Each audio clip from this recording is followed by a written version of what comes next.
ماذا جنيت لكي تمل وصالي؟ إني سألتك هل تجيب سؤالي؟ حاولت أن ألقى لهجرك حجة، فوقعت بين حقيقة وخيالي.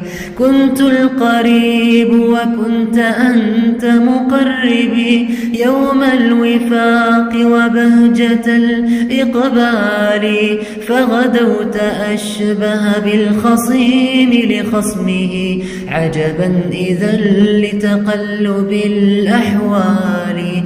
يا صاحبا سكن الملال فؤاده، أسمعت مني سيء الأقوال، لتميل عني ثم تكره رؤيتي، ويكون حلمك أن ترى إذلالي.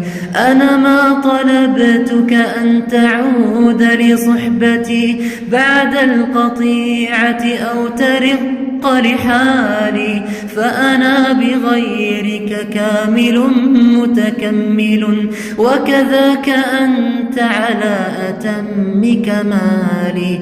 لا أنت لي نقص ولا أنا سالب منك الكمال، فعش عزيزا غالي، واقطع وصالك ما استطعت، وعش على هجري فإني لا أراك تبالي.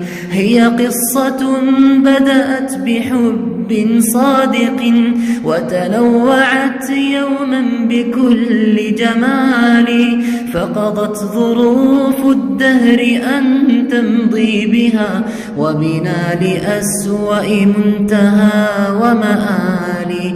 أنا لن أجادلك الوفاء فما مضى، قد يستحال رجوعه بجدالي. لو أن فيك من الوفاء بقية لذكرت أياما مضت وليالي، ووهبتني أسمى خصالك مثلما أنا قد وهبتك من جميل خصالي. كم قلت إنك خير من عاشرتهم، فأتيت أنت مخيبا آمالي.